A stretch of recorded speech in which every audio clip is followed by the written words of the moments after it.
bonjour. Bienvenue à cette séance extraordinaire, lundi 19 octobre. Au point 2, c'est la constatation de la régularité de l'avis de convocation. Madame la greffière. Alors, je déclare que l'avis de convocation de la présente séance a été dûment signifié à tous les membres du Conseil conformément à la loi. Merci. Au point 3, adoption de l'ordre du jour. Donc, on a un ajout à faire, c'est le point 22, qui s'intitule « Représentation auprès du ministère des Transports du Québec ». Est-ce que j'ai un proposeur pour l'ordre du jour? J'en fais la proposition, M. le maire. M. Lanoux pour le proposer. J'appuie, M. le maire. Appuyé par M. Cadieux. Le point suivant, c'est la période de questions, d'information. Donc, on a reçu une question par courriel. Et puis, ça s'intitule « Bonjour, est-ce que la Ville a reçu une réponse du ministère des Transports concernant l'état de la chaussée sur Providence aux intersections de Hamford et de la rue principale? » Donc, c'est une route, effectivement, qui est sous l'emprise du ministère des Transports du Québec. Donc, on n'est pas content, c'est sûr. On a eu des discussions, on n'en a pas assez, on n'a pas de résultats encore probants de nos questions auprès du ministère des Transports de la région des Laurentides. C'est d'ailleurs la raison pour laquelle on a rajouté dans l'ordre du jour un point, on vient de l'ajouter à l'ordre du jour, qui s'intitule « Représentation auprès du MTQ ». Donc, c'est effectivement pour, on y va via une résolution qu'on va faire parvenir à notre député provincial. On va faire parvenir ça également là, aux gens du ministère des Transports de la section des Laurentides.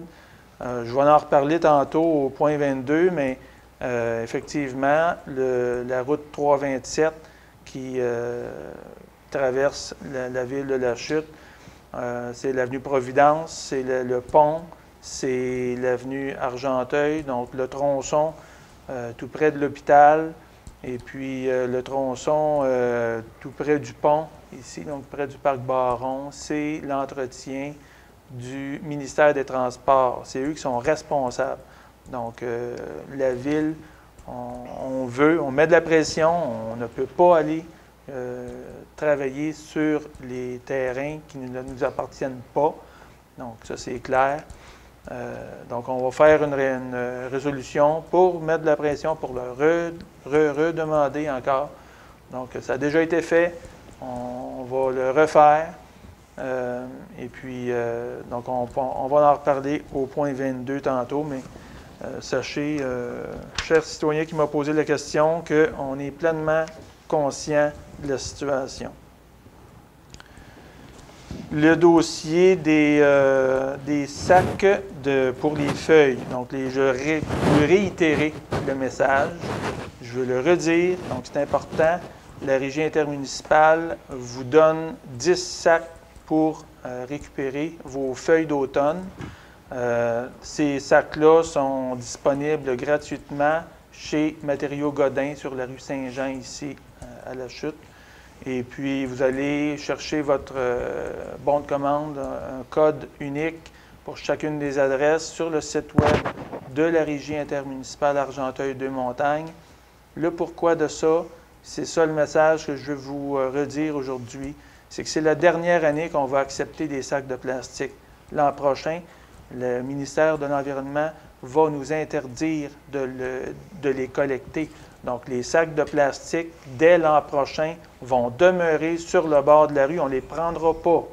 Donc, ça, il faut, je tiens à être clair, on a 1 an pour se préparer. Donc, en prévision de ça, je vous recommande d'utiliser des sacs de papier. C'est pour ça que c'est ce qu'on vous donne gratuitement cette année. Puis, on va continuer à le faire. Mais, donc, on emboîte le pas, on prend cette tangente-là au niveau de l'environnement. Sur les plateformes de compostage, les sacs de plastique, ça ne marche pas. Et puis, ce n'est pas environnemental. C'est la dernière année qu'on les accepte. Et puis, l'an prochain, on ne les prendra pas. Les sacs de plastique vont demeurer sur le bord de la rue. Donc, sauf, je tiens à être clair, on va intervenir également, on va envoyer le message à nos commerces qui vendent ces sacs-là pour les avertir, les aviser de ce qui s'en vient dans le futur. Donc, on veut s'arrimer avec les mesures qui s'en viennent au niveau environnemental. Le prochain message que je vais vous faire, c'est concernant l'Halloween.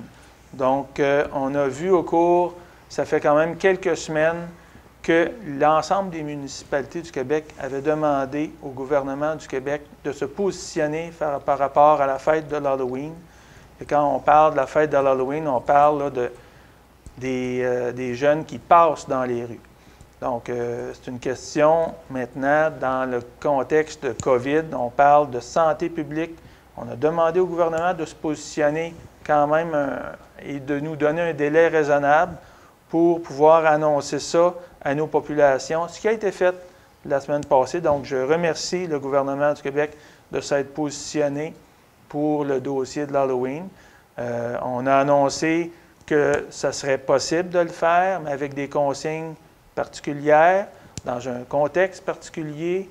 Donc, les mesures vont être affichées. Donc, on a tout entendu dans une bulle familiale et une certaine distance de la maison. Donc, toutes les mesures qui ont été annoncées par le gouvernement seront sur le site web de la Ville de la Chute. Donc, oui, il sera possible de passer l'Halloween, mais avec les conditions qui sont émises par le gouvernement du Québec. Je veux juste faire la distinction au niveau des services d'urgence et services de sécurité incendie et d'urgence. Au niveau de la Ville, on est responsable de tout ce qui est sécurité publique, donc les inondations, que ce soit des arbres qui tombent, des vents violents. Donc ça, c'est une question de sécurité publique. C'est pour ça qu'on était intervenu l'an dernier, où on avait reporté d'une journée la fête de l'Halloween. C'était pour protéger les gens et on annonçait des forts vents. Donc, on avait déplacé d'une journée la fête de l'Halloween. Ça, c'est d'intérêt municipal. Et quand on parle de santé publique, le monde municipal s'en remet aux instances de la santé publique et au gouvernement provincial qui prend les décisions pour ça. Donc, on s'arrime aux mesures qui ont été annoncées la semaine dernière. Et puis, les informations en lien avec ça seront sur nos plateformes web dès demain. La prochaine information dont je vais vous faire part, c'est une lettre que j'ai reçue de la part du directeur d'école de l'école polyvalente La Vigne à la Chute. Et elle est signée par M. Adjaïla. Elle est signée également par Mme Blais, qui est présidente du conseil d'établissement. Je voulais vous faire part du travail que moi-même j'ai fait au cours du printemps, mais que j'ai réussi quand même à rallier les principaux acteurs du milieu pour qu'on, dans un contexte particulier au niveau des études pour nos jeunes au printemps dernier, alors que les écoles ont été arrêtées drastiquement au milieu du mois de mars. Donc, on a travaillé. Donc, les intervenants du milieu, je parle des gens du centre de service des commissions scolaires, je parle des gens du milieu municipal, je parle des gens de nos écoles, donc je parle des deux écoles anglophones, LRHS, francophones, Polyvalente La Vigne. Donc, la première activité qui a été amenée suite à ce travail-là, dans un court laps de temps, je remercie les gens qui se sont ralliés au groupe de travail que j'ai travaillé à mettre en place rapidement au mois de mars dernier, avril. Ça a été pour permettre aux jeunes qui avaient certaines difficultés puis qui avaient besoin de cours de rattrapage d'été, de pouvoir faire leurs cours à la chute. Donc, c'est des choses, avant ça, on ne pouvait pas le faire, les gens devaient se déplacer à Saint-Jérôme. Donc, cette année, dans une situation de pandémie, on le sait comment c'est difficile et c'est difficile pour, non seulement il y a de l'école en ligne, mais il y a de l'école aussi. Tu sais, c'est un bouleversement quand même important chez les jeunes. On a réussi à mettre en place une façon de faire qui fait que les jeunes, en travaillant en collaboration, les jeunes ont pu suivre les cours de rattrapage d'été ici à La Chute sans avoir à se déplacer à Saint-Jérôme. Donc ça, c'est un plus par rapport à avant, ce qui était disponible. Le deuxième ajout, disons, au groupe de travail, ça a été de mettre en place la possibilité pour un jeune qui travaille, donc de pouvoir être rémunéré pour les heures perdues à cause qu'il est sur les bancs d'école. Donc, le jeune qui a, pendant quelques semaines, pendant l'été, à aller sur les bancs d'école pour terminer son année scolaire. On parle d'un jeune niveau secondaire. Si ce jeune-là a besoin d'argent, et pour manquer du travail, les quelques heures par semaine qu'il prend pour aller finaliser son cours, puis pas être en retard pour l'année qui suit, on a mis en place, de concert avec le Service de développement économique de la MRC d'Argenteuil, un programme qui vient le rémunérer. Donc, il vient le compenser, au même titre que si ce jeune-là travaillait. Donc, durant la dernière saison estivale, on a été chercher 7 étudiants avec qui on a fait une entente avec l'étudiant, avec le service de développement économique et avec l'employeur. Parce que ça a pris également quand même une polyvalence et une adaptation de la part des employeurs pour se pallier à un horaire différent pour permettre justement à l'étudiant d'aller suivre ses cours de rattrapage. Et à ce moment-là, le Conseil des maires, je les remercie, le Conseil des maires de la MRC d'Argenteuil ont débloqué des fonds pour payer les jeunes qui avaient besoin quand même d'aller chercher des sous pendant un laps de temps court. Donc, la période estivale n'est pas longue, donc ils n'ont pas beaucoup de semaines pour ramasser de l'argent. Et puis, ça a permis à des jeunes de ne pas être pénalisés financièrement pour pouvoir terminer leur année scolaire et ne pas être en retard. Donc, c'est un beau... là, je reçois cette lettre-là de remerciement de M. Adjaïla et de Mme Blais. Je les remercie. Et moi, j'en profite pour remercier non seulement le Conseil des maires qui a adhéré à ce programme-là, et de remercier également tout le groupe de travail qui a été impliqué. Il y a les gens du CIS, des Laurentides également qui étaient impliqués, des gens de la commission scolaire, donc des 2 commissions scolaires. Et c'est rapidement un projet qui a donné des fruits. Le numéro 5, autorisation de signature de l'entente relative à la gestion des opérations de l'aéroport de La Chute avec La Chute Aviation pour le terme 2020-2021.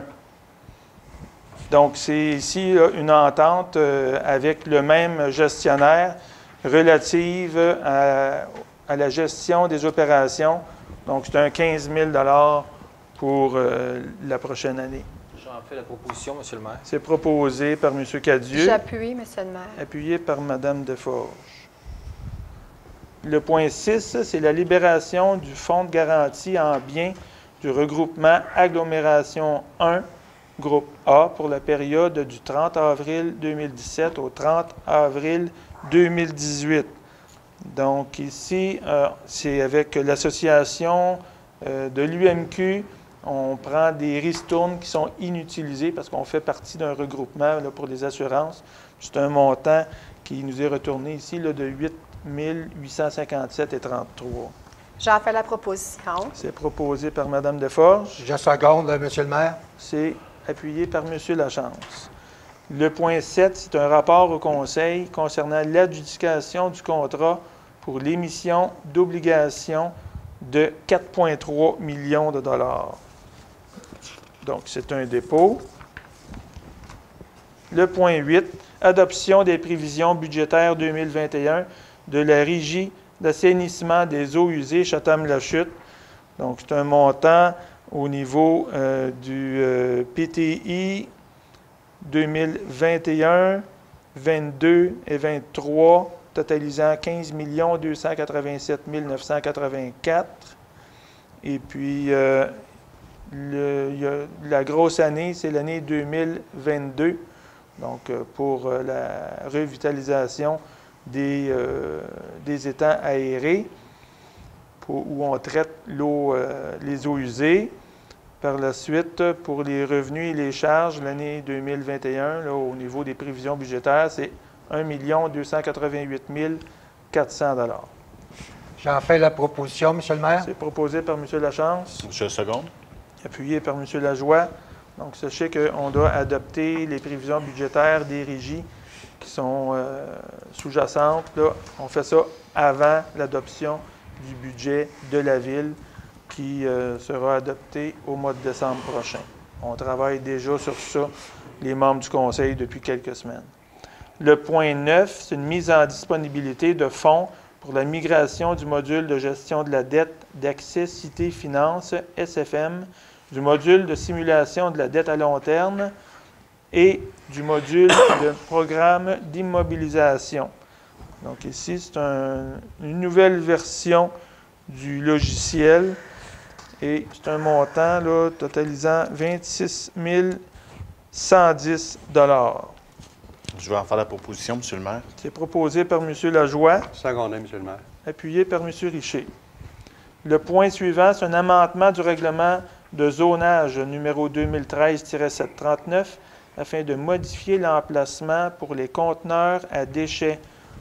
Donc, ici, on vient ajouter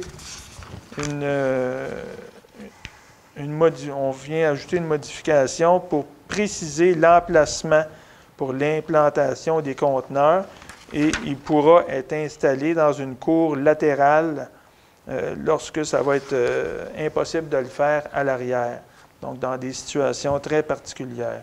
À 10.1, j'ai l'avis de motion. Je donne l'avis de motion, M. le maire. Donné par M. Richer. Et le dépôt et l'adoption du projet de règlement, ça prend un proposeur. J'en fais la proposition, M. le maire. M. Lanoux pour le proposer. J'appuie, M. le maire. Appuyé par M. Cadieux. Donc, on parle ici, bien sûr, là, des multilogements. Donc, on vient préciser qu'il va y a les conteneurs d'un certain type de conteneurs pour des bâtiments multilogements. On parle là, de collecte sélective, on parle des conteneurs pour les déchets et pour le compostage.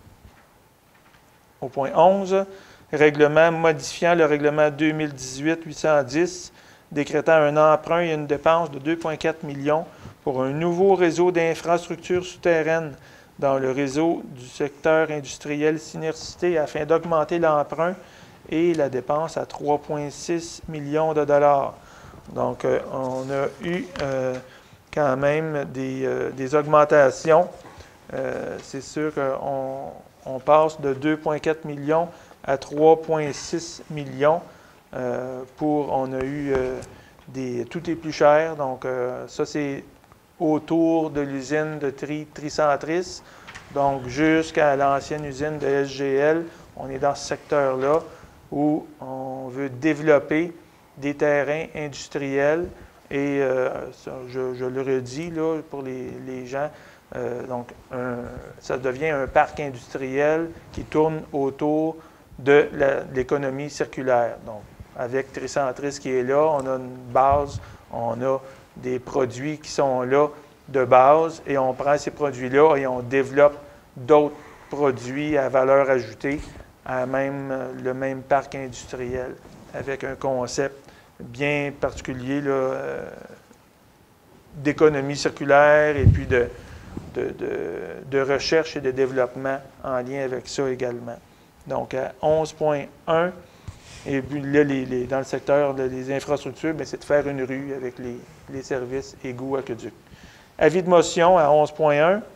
Je vais donner l'avis de motion, M. le maire. M. Cadieux pour donner l'avis de motion. Et le dépôt d'un projet de règlement. Une seule personne pour déposer. J'en fais la proposition. Mme Desforges pour refaire le dépôt.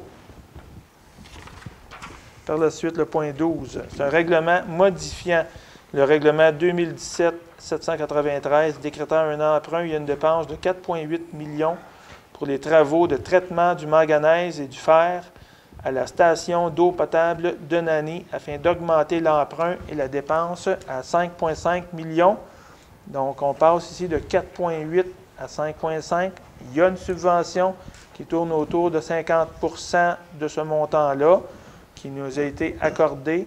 C'est pour, on voit que dans certains secteurs isolés de la ville, on a de la coloration occasionnellement dans le réseau d'aqueduc. Donc, c'est le fer et le manganèse qui se collent aux parois des tuyaux. Et lorsque vient un coup d'eau, qu'on appelle dans le langage technique, donc ça vient faire colorer l'eau jaunâtre un peu. Donc, ces eaux-là demeurent quand même là, correctes, mais on est parfaitement conscient que l'esthétisme là, de l'eau est tout à fait important. On veut corriger la situation et on arrive avec un ajout à l'usine de traitement d'eau potable là, qui est déjà existante sur le chemin d'Ennané.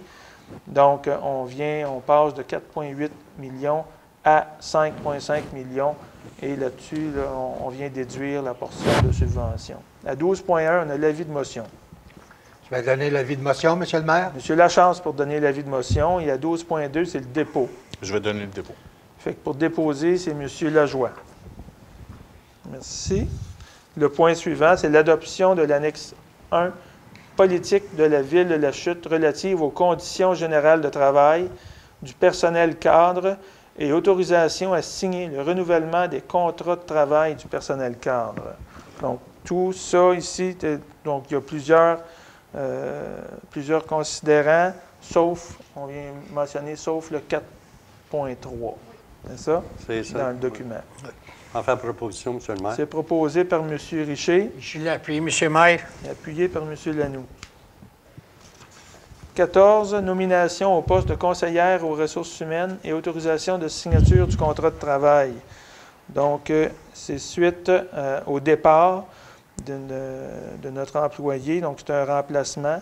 Et on vient procéder à la nomination de Mme Virginie Normand. Est-ce que j'ai un proposeur? J'en fais la proposition, Monsieur le maire. M. Lanoux. Je seconde, Monsieur le maire. Appuyé par M. Cadieux. Le point suivant, le point 15, transaction relativement au coût d'exploitation à facturer à Agropur Coopérative pour l'année 2019, prévu au protocole d'entente entre la Ville de la Chute et la crème glacée Lebel.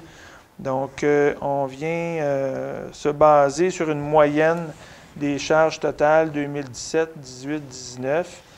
Et puis, donc là, maintenant, l'entreprise d'usine Agropur est fermée. Elle est fermée depuis le mois d'août.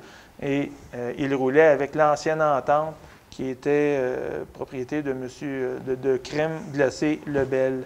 Donc, Agropur gérait et avait pris l'entente à sa charge. Et puis, on a une entente de rejet des eaux industrielles. Quand on a une usine de ce genre-là, donc eux payent selon une entente qui est déjà préétablie, un montant particulier selon les charges et selon la quantité d'eau qui est rejetée dans le réseau d'eau usée et que la Ville a à traiter. Donc, on vient ici donc autoriser la trésorerie à calculer et à envoyer là, la facturation qui découle de la lettre du 16 juin 2020. Est-ce que j'ai un proposeur? J'en fais la proposition, Monsieur le maire. M. Cadieux pour proposer. Je seconde, Monsieur le maire. Appuyé par Mme Desforges. Le point suivant, c'est la mise en disponibilité de fonds pour l'achat et l'installation d'une enseigne lumineuse.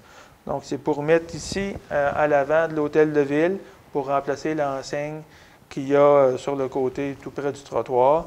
Donc, c'est une mise en disponibilité d'une somme de 16 000 $ en provenance du fonds de roulement pour financer l'achat et l'installation de l'enseigne lumineuse. J'en fais la proposition. C'est Mme Desforges pour la proposer. Je seconde, Monsieur le maire. Appuyé par M. Lachance. Le point 17, c'est un mandat de service professionnel pour la surveillance lors des travaux d'infrastructure municipale du projet Horizon. Donc, le projet Horizon, tout près là, de la rue Lefebvre. C'est un projet qui est actuel. Donc, le conseil mandate la firme consultant Myrtec de la Chute pour effectuer la surveillance des travaux d'infrastructure pour le projet promoteur Horizon pour un montant de 22 500 $ taxes en su. Et on a... OK, donc est-ce que j'ai d'autres informations? Non. Donc, est-ce que j'ai un proposeur pour ça? J'en fais la proposition, Monsieur le maire. C'est proposé par M. Lachance. Et je vais seconder. Appuyé par M. Lajoie. Donc oui, c'est ça, c'est 100% payé par le promoteur. Donc c'est nous qui le mandatons. C'est l'information qui m'échappait. Donc c'est un montant qui va être refacturé au promoteur à 100% par la suite. Le point 18, c'est l'approbation de la programmation révisée de travaux dans le cadre du programme de la taxe sur l'essence et de la contribution du Québec pour les années 2019 à 2023. Donc ça, c'est un processus totalement administratif où on vient, la taxe sur l'essence, donc on vient mettre des priorités par rapport à tout ce qui est entré avec le traitement de l'eau ou le traitement de l'eau potable. Et puis, on vient là, ajuster nos priorités dans le temps et on doit en informer le ministère. Est-ce que j'ai un proposeur pour ça? Je vais en faire la proposition, Monsieur le maire. M. Lajoie pour le proposer. Secondé, Monsieur le maire. Appuyé par M. Richer. Le point 19, c'est l'adoption du procès-verbal de la séance régulière du comité consultatif d'urbanisme, tenu le 14 octobre dernier. Monsieur le maire, considérant les recommandations du comité consultatif d'urbanisme incluses au procès-verbal de la séance régulière tenue le 14 octobre 2020, concernant les demandes d'approbation pour le PIA pour le 11 chemin de la Côte et le 10 rue Tex-le-Corps, concernant les demandes de modification au règlement de zonage pour le 421 avenue Argenteuil, le 227 avenue Hemford et la rue Watson, concernant les demandes de nom pour les deux nouvelles rues Oriole et Croissant d'Aigle, je propose que le conseil municipal entérine les recommandations incluses au procès-verbal de la séance régulière du comité d'urbanisme tenue le 14 octobre 2020, sauf pour les recommandations numéro 2020-86, 2020-87 et 2020-88, qui concernant des demandes de dérogation mineure dont les procédures ne sont pas complétées. C'est proposé par M. Richer. J'appuie, Monsieur le maire. Appuyé par M. Cadieux, nos membres du CCU. Le point suivant, c'est le remplacement d'une conduite pluviale sur le lot 5 987 617. C'est une entente sous l'égide du règlement numéro 2013-758. Donc, on vient... Ça, c'est dans le secteur de la rue Grenoble, où il y a plusieurs constructions actuellement. Il y a des 24 logements qui se construisent. Il y en a déjà un qui est déjà monté. Et puis, on va avoir besoin de grossir, de changer la grosseur pour agrandir le tuyau pour le pluvial de ce secteur-là. Donc, ici, on vient faire une entente avec le promoteur. C'est à la charge du promoteur à 100 %. Est-ce que j'ai un proposeur pour ça? J'en fais la proposition, Monsieur le maire. C'est proposé par M. Lanoux. J'appuie, Monsieur le maire. Appuyé par M. Cadieux. Le 21, c'est la proclamation de la semaine des bibliothèques publiques. Donc, c'est la semaine du 17 au 24 octobre, qui est la semaine des bibliothèques publiques dans les municipalités. Ça me prendrait un proposeur pour ça. J'en fais la proposition. M. Cadieux pour le proposer. J'appuie, Monsieur le maire. Appuyé par Mme Desforges. Le point suivant, c'est l'ajout qui a été fait en début de séance. Donc, ça s'intitule « Représentation auprès du ministère des Transports ». Ça fait longtemps. Le Conseil est parfaitement conscient. J'en parlais en tout début de séance.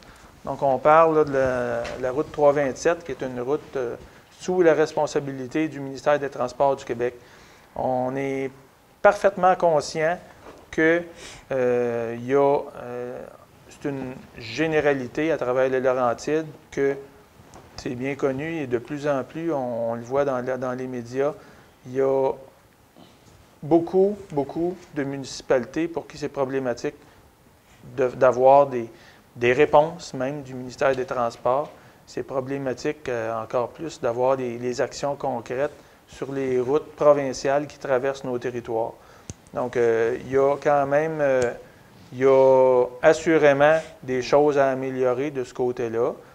Ça fait quand même longtemps. On a des routes qui sont très achalandées. Et on le sait, là, la route 327, on parle de l'avenue Providence en face du secteur, le petit tronçon en face de l'hôpital et le tronçon qui est près du pont, tout près du parc Baron. Donc, ces deux tronçons-là sont problématiques. On est parfaitement conscient que ce l'est. Il y a l'état de détérioration de la route est assez marqué. Et puis, on fait cette résolution-là pour la remettre à notre députée provinciale, Mme Grondin, pour la sensibiliser, encore une fois, donc, aux problématiques. On pourrait faire d'autres choses aussi. Il y en a dans d'autres municipalités. J'ai vu dans les médias en fin de semaine, il y en a qui mettent des pancartes sur le bord de la rue pour sensibiliser les gens, pour informer les gens que les routes sont sous la responsabilité du ministère des Transports. On y a pensé. Donc, je pense que c'est peut-être pas nécessaire, mais on va envoyer, on en parle, on sensibilise. Je veux que vous sachiez qu'on travaille là-dessus. Ça ne fait pas notre affaire. On peut pratiquement pas aller le faire à leur place non plus, parce qu'à la Ville, on n'a pas plus, si on fait ces interventions-là, c'est parce qu'on n'en fera pas ailleurs. On n'a pas du staff qui sont de trop non plus. Donc, on a nos travaux à faire sur nos routes. On a des employés pour ça. Et puis, on ne veut pas s'aventurer. On ne peut pas. Question d'employés, de disponibilité des employés, de responsabilité par la suite. On ne veut pas s'aventurer sur du terrain qui n'est pas le nôtre. Donc, pour toutes ces raisons-là, on travaille fort et on communique de façon régulière avec ces gens-là sans toujours avoir les réponses, sans toujours que ce soit là, des deux bords. Donc, on y va avec... c'est un peu plus politique, celle-là, je vous dirais. Donc, le degré d'impatience augmente. Donc, tranquillement augmente et on va sensibiliser les différents acteurs politiques à l'aide de cette résolution-là qu'on prend aujourd'hui. Donc, prenez ça comme un moyen de pression du conseil municipal de la Ville de La Chute à l'endroit des instances. Et nous autres, on va partir avec cette résolution-là, puis on va faire du chemin avec ça, puis on va cogner à des portes. Seulement, si vous me permettez un rajout, on se rend compte, juste la réunion qu'on vient de faire ce soir, les coûts explosent au niveau des contracteurs. On le voit dans les règlements, dont on est obligé de retourner en appel parce qu'on est 1 million, 1,5 million en dessous des projets que nos ingénieurs ont projetés. Puis je pense que le ministre des Affaires municipales devrait se pencher là-dessus aussi, parce que les coûts sont absorbés toujours par le citoyen. Nous autres, comme élus, on est à gérer ces coûts-là. On a des décisions qu'on ne peut rapporter, mais on voit ça venir. Je ne sais pas si la COVID est responsable de tout, mais il reste un fait, c'est que nos taxes dans le temps vont augmenter à cause de ça. Si le gouvernement ne réagit pas, bien, il y a des promoteurs, il y a des contracteurs généraux qui font que le crayon plus pesant à cause du contexte. Puis je voudrais se pencher là-dessus. Dans une année, peut-être d'envoyer une résolution au ministre des Affaires municipales à regarder, à étudier ce dossier-là. Des coûts qui sont en constante augmentation. On l'a vu à soir avec 2-3 résolutions. Oui. OK.